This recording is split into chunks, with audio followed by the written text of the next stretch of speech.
آپ صلی اللہ علیہ وآلہ وسلم کا ایک حق امت پر یہ ہے کہ کثرت کے ساتھ درود پڑھا جائے، آپ کی ذات ستودہ صفات پر درود پڑھا جائے، سلام پیش کیا جائے۔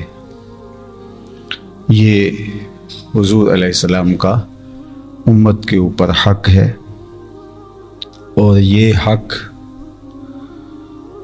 اتنا واضح ہے کہ اللہ جل شانہ نے قرآن مجید میں حکم ارشاد فرمایا کہ اللہ اور اس کے فرشتے اس نبی محتشم پر درود پیش کرتے ہیں، درود بھیجتے ہیں۔ اے ایمان والو، تم بھی اس نبی پر درود پڑھو اور خوب سلام بھیجو۔ تو درود پڑھنا امتثال حکم الہی ہے، اللہ کے حکم کی تعمیل ہے۔ درود کے لیے عربی کا جو لفظ ہے وہ الصلاۃ ہے۔ ان اللہ و ملائکتہ یصلون علی النبی۔ تو الصلاۃ علی النبی، حضور پر درود بھیجنا، اس کی تلقین کی گئی ہے، حکم نامہ ہے اللہ کی طرف سے۔ اور جتنے بھی اعمال خیر ہمیں بجا لانے کی تلقین کی گئی ہے، وہ اللہ خود کرتا نہیں، ہمیں اس کا حکم دیتا ہے۔ نماز ہے، ہم خود پڑھتے ہیں، اللہ کیوں پڑھے گا، اس کے لیے پڑھی جاتی۔ روزے ہم رکھتے ہیں تقرب الہی کے لیے، تو اللہ تو کھانے پینے سے پاک ہے، تو روزے سے بھی پاک ہے۔ زکوٰۃ ہے، حج ہے، دیگر اعمال خیر ہے۔ لیکن درود ایک ایسا عمل ہے کہ جو اللہ اپنے محبوب پر خود بھی بھیجتا ہے اور اہل ایمان کو بھی اس کی تلقین فرمائے۔ تو گویا یہ فریضے کی ادائیگی بھی ہے اور سنت الہیہ بھی ہے۔ اب لفظ الصلاۃ، صلاۃ علی النبی، یہ عربی کا لفظ ہے الصلاۃ، اور اس کا ہم ترجمہ کرتے ہیں درود۔ اب درود اردو کا لفظ نہیں ہے، پنجابی کا لفظ بھی نہیں ہے، فارسی کا لفظ بھی درود نہیں ہے۔ آپ نے کبھی بھی فارسی میں یا اردو میں درود کو صلاۃ کے معنی کے علاوہ کبھی استعمال ہوتے نہیں دیکھا ہوگا، پنجابی میں بھی اور ہم اپنی زبان میں بھی۔ تو درود کا پھر مفہوم کیا ہوا؟ صلاۃ کا معنی تو درود کر لیا، تو اب اگر درود کا معنی سمجھیں تو پھر یہ تو غالباً عبرانی یا کسی اور زبان کا لفظ ہے۔ اردو، فارسی، پنجابی، سندھی، ہماری زبانوں کا یہ لفظ نہیں ہے، لیکن معروف ہے، ہم صلاۃ کے مفہوم کو درود سے سمجھتے ہیں۔ تو پھر درود کے مفہوم کو ایسے شخص کو سمجھانا جو درود کے مفہوم کو نہ سمجھتا ہو، تو پھر اس کو درود کہہ کے سمجھایا نہیں جا سکتا۔ ہم تو بچپن سے یہ لفظ سنا ہے، اگرچہ ہماری زبان کا نہیں ہے، لیکن ہماری زبان میں اس طرح شامل ہے کہ ہم درود کے مفہوم کو سمجھ لیتے ہیں۔ ایک غیر مسلم جو اسلام قبول کرتا ہے اور اس لفظ سے آشنا نہیں ہے، اگرچہ وہ اردو دان ہی کیوں نہ ہو، پنجابی ہی کیوں نہ ہو، اس کو آپ کہیں کہ درود پڑھیں تو وہ پھر اس کا معنی پوچھے گا۔ تو اس کا معنی صلاۃ کا معنی درود کر لیا، تو درود کا معنی صلاۃ کر لیا، تو پھر اس کو کیسے سمجھائیں گے؟ تو کچھ درود کا ترجمہ اور درود کا کوئی مفہوم بیان کرنا ہوگا۔ بخاری شریف کتاب التفسیر میں اسی آیت کریمہ کے تحت حضرت ابو العالیہ رضی اللہ تعالی عنہ سے اس حدیث کا، اس آیت کریمہ کے مفہوم کا، درود کا جو متبادل لفظ ہے عربی میں اس کی تشریح کی گئی ہے، وہ موجود ہے۔ تو الصلاۃ کا ایک معنی الدعا ہے، اور جب اللہ کی طرف اس کی نسبت ہوگی تو نزول رحمت اس کا معنی ہوگا کہ اللہ اپنے محبوب پر درود پڑھتا ہے درود بھیجتا ہے تو اس کا مفہوم کیا ہے کہ رحمت نازل کرتا ہے. اور جب ہم حضور علیہ السلام پر درود پیش کرتے ہیں تو اس کا مطلب کیا ہے کہ اللہ کے حضور رحمتوں کے نزول کی دعا کرنا ہے. اللہم صلی علی محمد صلی اللہ علیہ وسلم، کہ اللہ پیارے محبوب صلی اللہ علیہ وآلہ وسلم پر رحمتیں نازل فرما. تو دعائے رحمت ہے اور ادھر نسبت ہو تو نزول رحمت ہے. تو یہ اصطلاحی معنی ہے درود شریف کا، صلات کا. اور ابو العالیہ سے جو مروی روایت صحیح بخاری کتاب التفسیر میں اس آیت کی شرح میں ہے، اس میں حضرت ابو العالیہ فرماتے ہیں کہ صلاۃ اللہ، اللہ کا درود مصطفیٰ جان رحمت پہ بھیجنا، ثناؤہ، فرشتوں میں اللہ کا حضور علیہ السلام کی ثنا بیان کرنا ہے. تو پھر درود کا مفہوم یہ ہوا کہ حضور کی مدح و توصیف، خراج عقیدت، خراج محبت، یہ درود کا مفہوم ہے. اور اس کی بہت ساری صورتیں ہیں، اس خراج عقیدت کی، اس خراج محبت کی.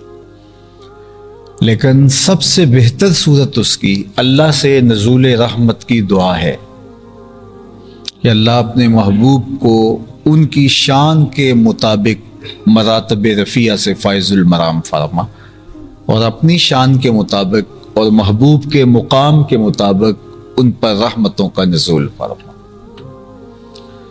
تو یہ ہے درود کا مفہوم.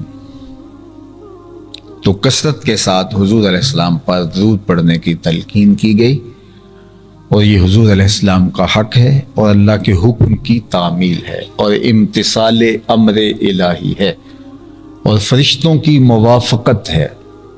فرشتے بھی حضور علیہ السلام پہ درود پڑھتے ہیں تو ملائکہ کی موافقت، اللہ کی موافقت، حکم نامے کی تعمیل، اور اللہ کے محبوب علیہ السلام کے لیے رحمتوں کے نزول کی دعا، حضور علیہ السلام کی مدح و توصیف اور حضور کی ثنا، یہ درود کا مفہوم ہے. آقا کریم علیہ الصلوۃ والسلام نے ارشاد فرمایا درود کے حوالے سے کہ حضرت عبداللہ ابن مسعود رضی اللہ تعالیٰ عنہ سے مروی صحیح ترمذی میں روایت موجود ہے کہ آقا کریم نے ارشاد فرمایا کہ اول الناس بی یوم القیامہ اکثرہم علی الصلاۃ، قیامت کے دن میرے سب سے نیڑے وہ ہوگا، سب سے قریب میرے وہ ہوگا جو کثرت کے ساتھ میرے اوپر درود پڑھنے والا ہے. تو گویا درود شریف حضور علیہ السلام کی قربت کا ذریعہ ہے. حضور علیہ الصلوۃ والسلام کی قربت درود شریف سے نصیب ہو پاتی ہے. اور جمعہ کے دن کثرت کے ساتھ درود پڑھنے کی تلقین کی گئی، اور وہ حضرت ابو امامہ الباہلی رضی اللہ تعالی عنہ سے مروی روایت ہے کہ آقا کریم نے فرمایا کہ جمعے کے دن میرے اوپر کثرت کے ساتھ درود پڑھو، چونکہ تمہارا درود میرے اوپر پیش کیا جاتا ہے. اور فرمایا کہ جو میرے پر کثرت کے ساتھ درود پڑے گا قدر و منزلت کے اعتبار سے اس کو قیامت کے دن میری سب سے زیادہ قربت نصیب ہوگی. تو حضور علیہ السلام پہ درود پڑھنا حضور علیہ السلام کی قربت کا ذریعہ ہے. حضرت ابو درداء رضی اللہ تعالی عنہ سے روایت ہے کہ آقا کریم نے ارشاد فرمایا کہ جمعے کے دن میرے پہ درود پڑھا کرو، یہ یوم مشہود ہے، فرشتے اس دن حاضر ہوتے ہیں اور تمہارا درود مجھے لا کے پیش کرتے. تو حضرت ابو درداء نے سوال کیا، حضور جب آپ وصال کر چکے ہوں گے تو کیا یہ عمل پھر بھی جاری رہنا چاہیے؟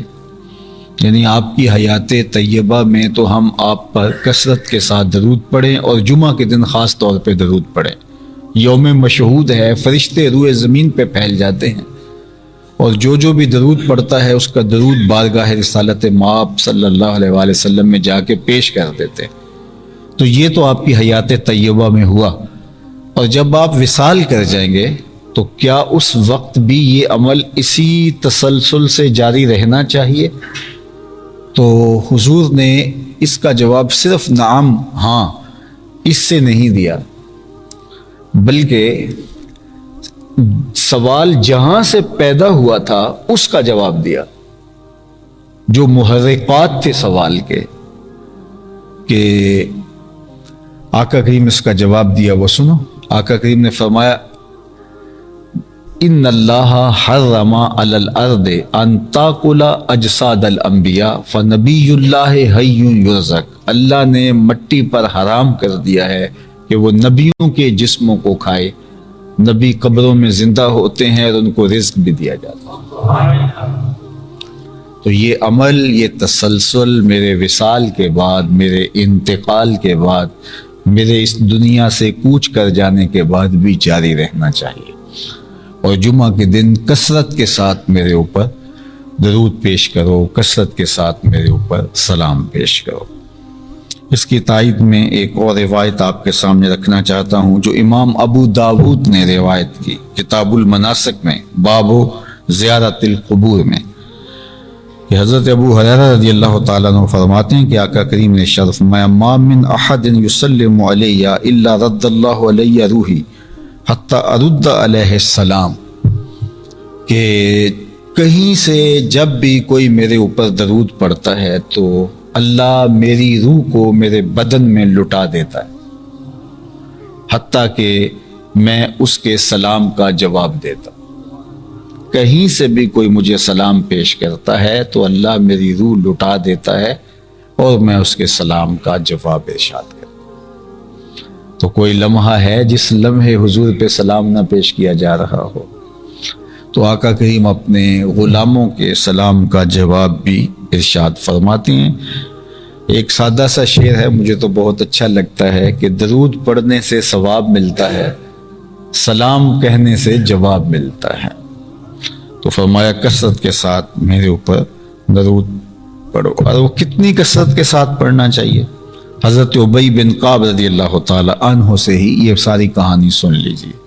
جب آقا کریم نے ترغیب دی، درود پڑھنے کی تلقین فرمائی، حکم نامہ دیا، اس کا اجر و ثواب بتایا، تو حضرت ابی ابن کعب رضی اللہ تعالیٰ عنہ فرماتے ہیں قلت یا رسول اللہ صلی اللہ علیہ وسلم انی اکثر الصلاۃ علیک فکم اجعل لک من صلاتی. حضور میں کثرت سے آپ پر سلام پیش کرتا ہوں، درود پیش کرتا ہوں، تو میں کتنا درود آپ پہ پیش کروں، مقدار کیا ہو؟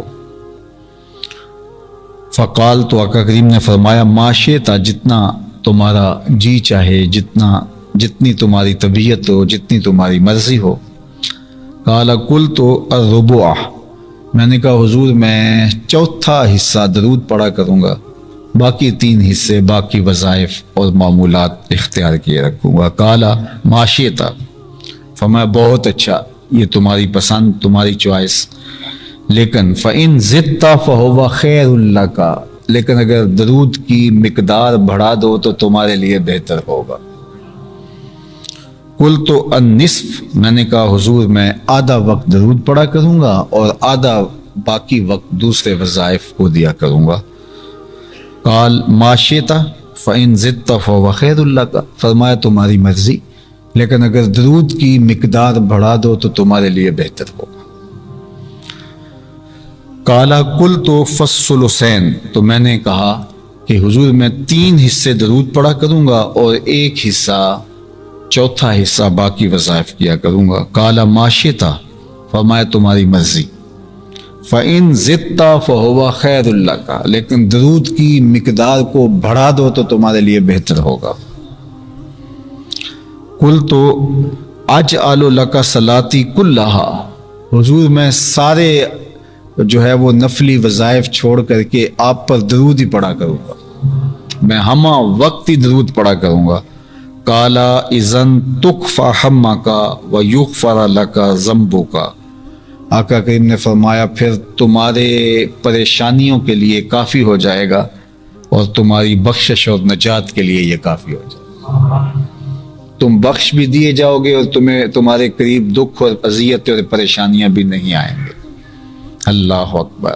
تو یہ ہے کثرت کے ساتھ درود پڑھنے کی تلقین کا فرمایا جانا۔ اللہ اکبر۔ حضرت انس رضی اللہ تعالیٰ عنہ سے معروف روایت ہے جو کتب احادیث میں موجود ہے کہ آقا کریم علیہ الصلوۃ والسلام نے ارشاد فرمایا، من صلی علیہ صلاۃ واحدۃ صلی اللہ علیہ عشر صلوات وحطت عنہ عشر خطیات ورفعت لہ عشر درجات۔ آقا کریم نے فرمایا جو میرے اوپر ایک مرتبہ درود پڑھتا ہے اللہ جل شانہ اس پر 10 رحمتیں نازل فرما، اس کے 10 گناہ مٹا دیتا ہے اور 10 درجے بلند کر دیتا ہے۔ یہ درود کی برکتیں ہیں جو اللہ نصیب فرماتا ہے۔ حضرت رویفہ بن ثابت الانصاری رضی اللہ تعالیٰ عنہ سے ایک روایت لے لیجئے، فرمایا حضور نے کہ من صلی علی محمد، جو محمد صلی اللہ علیہ وآلہ وسلم پر درود پڑھے، وقالا اور کہے اللہم انزلہ المقعد المقرب عندک یوم القیامہ، جو قیامت کے دن میرے لیے اللہ کے حضور دعا مانگے کہ اللہ اب میرے پیارے محبوب کو بہترین جگہ اور مقام جنت جو ہے وہ محشر کے دن عطا فرما، وجبت لہو شفاعتی، تو میرے اوپر لازم ہو گیا کہ اب میں اس کی شفاعت کروں گا۔ جبکہ ہم یہ نہ بھی کہیں تو مقام محمود پہ رب اپنے مصطفیٰ جان رحمت کو بٹھائے گا ہی، وہ مقام محمود ہے ہی حضور کے لیے، وہ منبر نور بنایا ہی حضور کے لیے، لیکن ہمیں کہا گیا اگر تم بھی دعا کر دو تو پھر تمہاری ساتھ شفاعت کر دیں گے، ورنہ میں تو اپنے محبوب کو عزتوں کی مسند پہ بٹھانا ہی بٹھانا ہے۔ تو درود پڑھنے سے حضور علیہ السلام کا قرب نصیب ہوتا ہے، درود پڑھنے سے اللہ جل شانہ کے حکم کی تعمیل ہوتی ہے، موافقت ملائکہ نصیب اور موافقت الہی نصیب۔ دروشی پڑھنے سے گناہ معاف ہوتے ہیں، دروشی پڑھنے سے درجے بلند ہوتے ہیں، درود شریف پڑھنے سے رحمتوں کا نزول ہوتا ہے، اور فرمایا جب تم کچھ بھول جاؤ تو درود پڑھو تمہیں یاد آ جائے گا۔ اللہ اکبر۔ اور ہمیں حکم دیا گیا جب بھی کسی مجلس میں جاؤ تو مجلس درود سے خالی نہیں ہونی چاہیے۔ دیکھیے ہمارا دین ہمیں یہ سکھاتا ہے، خطبے میں درود ہے، نکاح کے خطبے میں درود ہے، عیدین کے خطبے میں درود ہے، اسی طرح آپ عام خطبہ دیں اردو میں دیں اس میں درود شامل کیا گیا ہے، اس کا جو خطبہ ہے پہلے۔ اسی طرح نماز کے اندر بھی تکمیل نہیں نماز کی ہوتی جب تک مصطفیٰ جان رحمت پہ درود نہیں پڑھ لیا جائے۔ حالانکہ نماز خالص عبادت اللہ کی ہے، لیکن اس کی تکمیل بھی اتنی دیر تک نہیں ہوتی جب تک درود نہ پڑھ لیا جائے۔ تو آپ کی کوئی بھی مجلس ہو، نجی مجلس ہو، گھریلو میٹنگ ہو، تمہارا کوئی بھی معاملہ ہو، تو اتنی دیر تک مجلس اختتام پذیر نہیں ہونی چاہیے جب تک حضور پہ درود نہ پڑھ لیں۔ بیٹھتے ہوئے اٹھتے ہوئے درمیان میں کثرت کے ساتھ حضور پہ درود پڑھا جائے تو وہ رحمتوں اور برکتوں کا محبت بن جائے گی۔ وہ جگہ جہاں آپ بیٹھے ہوئے وہاں انوار اترنا شروع ہو گئے، جہاں درود کا تحفہ حضور کی بارگاہ سے پیش کیا جائے گا۔ اپنی اولاد کو درود پڑھنا سکھاؤ، ان کو درود کی ترغیب دو۔ درود پڑھنے سے نسل میں پاکیزگی پیدا ہوتی، عفت اور پاک دامنی آتی ہے، طبیعتوں میں لطافت آتی ہے، نرمی آتی ہے، رقت آتی ہے، فرما برداری اور اتباع کے جذبے پیدا ہوتے ہیں، احساس کی دولت پیدا ہوتی ہے، طبیعت کے اندر سختی جو ہے، اکڑ پن جو ہے وہ ختم ہوتا ہے درود پڑھنے سے۔ اس لیے کثرت کے ساتھ اپنی اولاد کو درود پڑھنے کی ترغیب دو۔ درود پڑھنے کے جو ثمرات ہیں، درود پڑھنے کے جو فائدے ہیں، درود پڑھنے کے جو اثرات ہیں انسان کو نصیب ہوتے، تو ان میں سے ایک یہ ہے کہ اولاد پاکیزہ ہوتی ہے درود پڑھنے سے، تو ان کو درود پڑھنے کی تلقین کرو۔ اور یہ بھی فرمایا گیا کہ درود پڑھنے سے رسول کریم صلی اللہ علیہ وآلہ وسلم کی قربت نصیب ہوتی ہے، اور یہ اتنا بڑا ذریعہ ہے حضور کی قربت کا کہ اس سے اور بڑا کوئی ذریعہ نہیں ہو سکتا ہے۔ تو حضور علیہ السلام پہ کثرت کے ساتھ درود پڑھنا یہ انسان کی خوش بختی ہے، اور بدبخت ہے اللعین کل اللعین۔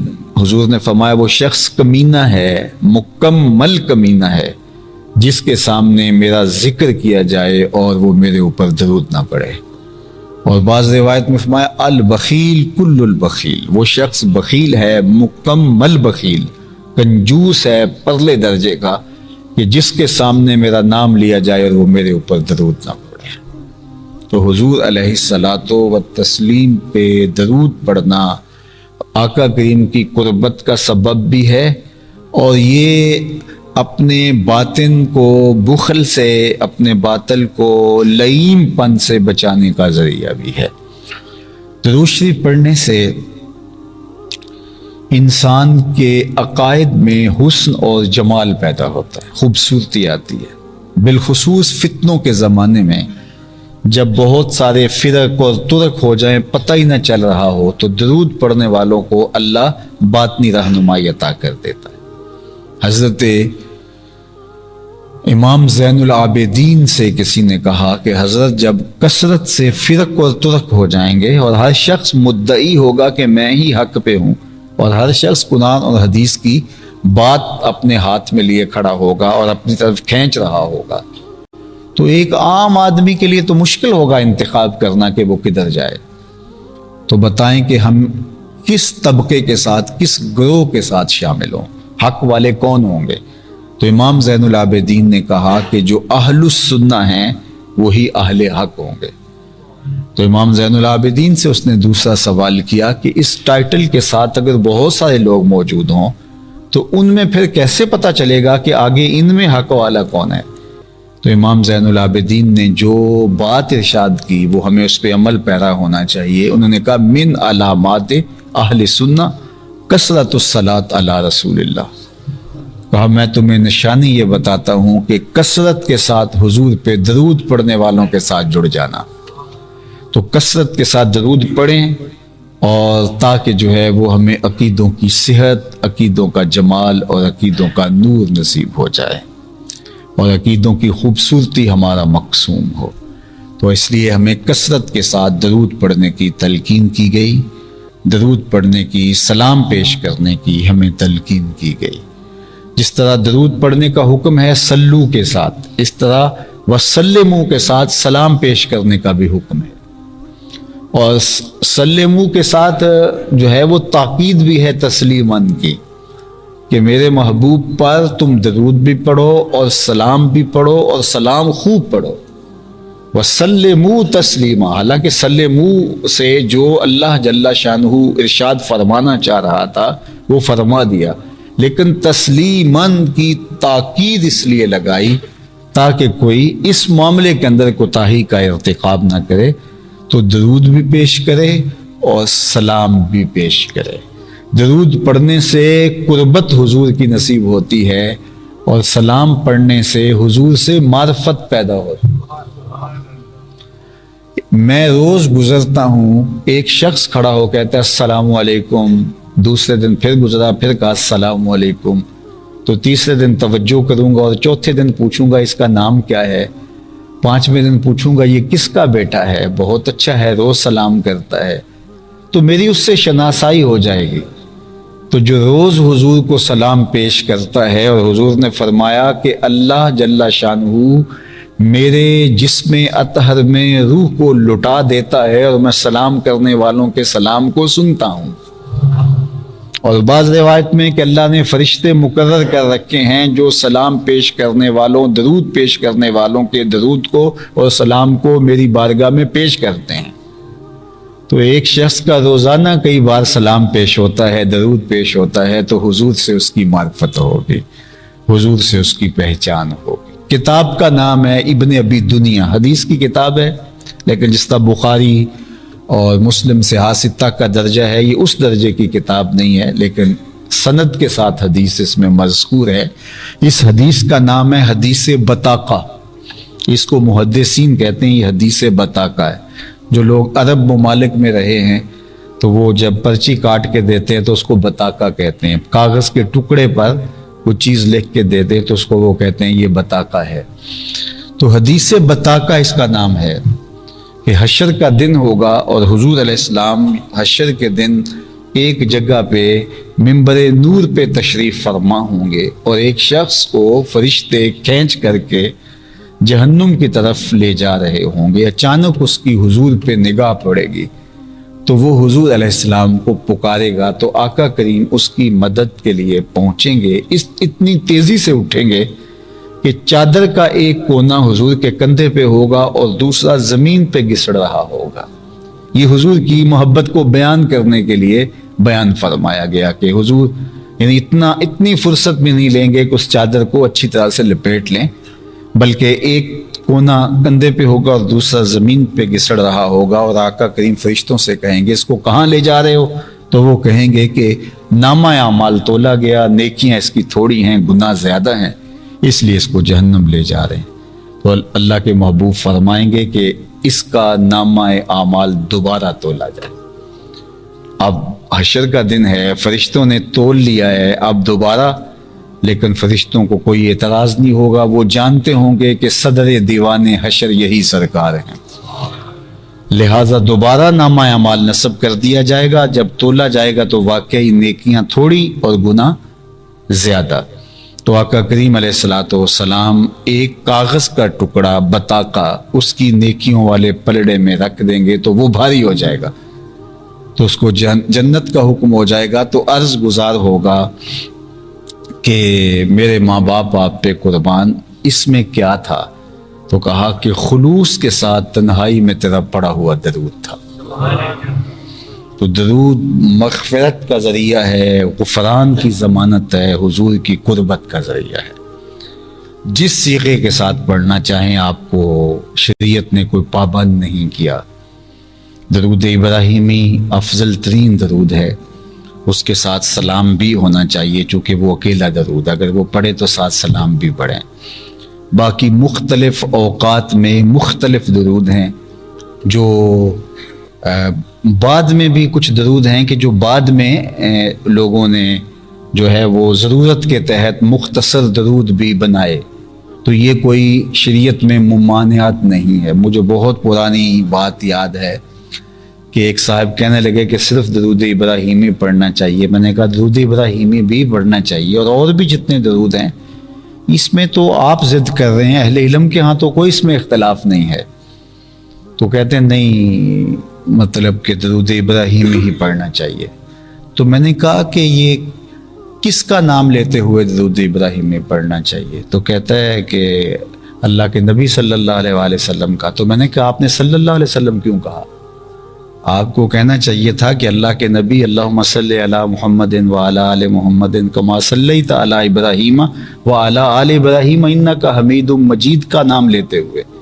تو سوچ میں پڑ گیا، میں نے کہا کہ یہ درود مختصر درود محدثین نے حضور کے نام کے ساتھ لکھنا شروع کیا، اور پھر یہ مروج ہو گیا، اور آپ یہ کہہ رہے ہیں، آپ کا دعویٰ یہ ہے کہ درود ابراہیمی کے علاوہ کوئی درود نہیں پڑھنا چاہیے، اور میں نے آپ سے پوچھا کس کا نام لیتے ہوئے، تو آپ نے کہا کہ اللہ کے نبی صلی اللہ علیہ وسلم کا۔ تو آپ نے پھر یہ کیوں پڑھا؟ تو وہ خاموش سا ہو گیا، اس کے پاس جواب نہیں تھا۔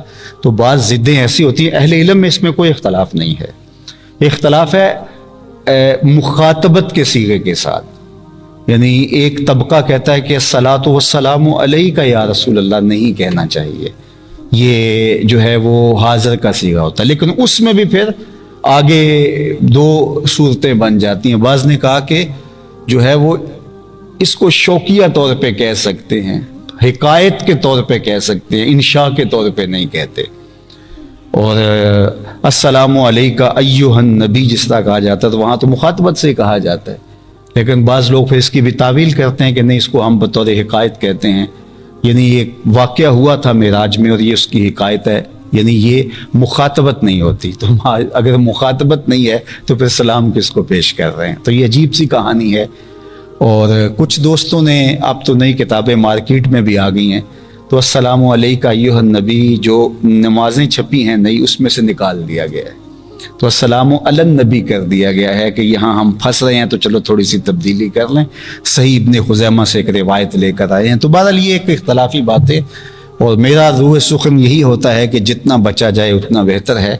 تو جو بھی آپ پڑھنا چاہیں حضور پہ درود پڑھ لیجئے، کثرت سے درود پڑھیں گے، پھر خود بخود اندر روشنی ہوگی، پھر یہ بھی پتہ چل جائے گا کون سا پڑھنا چاہیے کون سا نہیں پڑھنا چاہیے، ساری روشنیاں ہو جائیں گی۔ پھر کچھ چیزیں اندر سے جو ہے وہ چیزیں ملتی ہیں، اندر سے فیصلے ملتے ہیں۔ تو بحثوں مباحثوں اور مناظروں میں تو کبھی فیصلے نہیں ہوئے، فیصلے تو اندر سے ہوتے ہیں۔ تو اس لیے کثرت سے درود پڑھنے کا ایک فائدہ یہ ہے کہ صاحب درود سے محبت بھی پیدا ہوتی ہے، اور اگر بخت جاگ جائیں تو زیارت بھی نصیب ہوتی ہے۔ اور حضور کی زیارت کا شوق ایک مومن کے دل میں، یہ بھی حضور کا حق ہے کہ اس کی آرزو ہے کہ مجھے اب میرے آقا کی زیارت ہو۔ یہاں کوئی اپنے لیڈر کو دیکھنے کے لیے، وہ سیاسی رہنما ہو، وہ مذہبی رہنما ہو، وہ جو ہے وہ کسی شاعر سے کوئی محبت رکھتا ہو، یہ اس طرح اور بھی دنیا کے مختلف شعبہ جات سے دلچسپیاں رکھنے والے جس سے محبت رکھتے ہیں اس کو دیکھنے کے لیے بےتاب ہوتے ہیں، تو ایک امتی اپنے نبی کو دیکھنے کے لیے بےتاب کیوں نہیں ہوگا؟ تو درود کی برکت سے حضور علیہ السلام کے دیدار کا راستہ بھی کھلتا ہے۔ اور آقا کریم نے یہ بھی ارشاد فرمایا، من رآنی فی المنام فقد رآنی، جس نے مجھے خواب میں دیکھا اس نے مجھے ہی دیکھا۔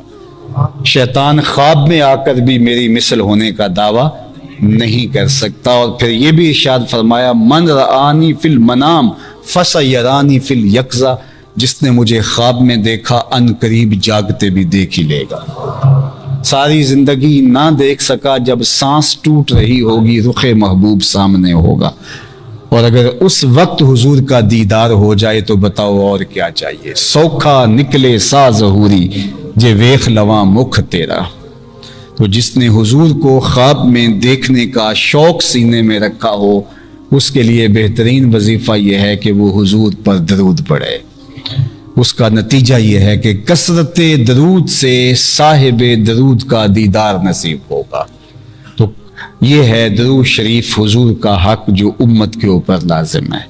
تو اس لیے ہمیں کثرت کے ساتھ ان پر درود پڑھنے کی تلقین کی گئی ہے۔ میرا مضمون پھر تشنہ رہ گیا، آئندہ جمعہ پھر اسی عنوان سے گفتگو ہوتی ہے۔ وہاں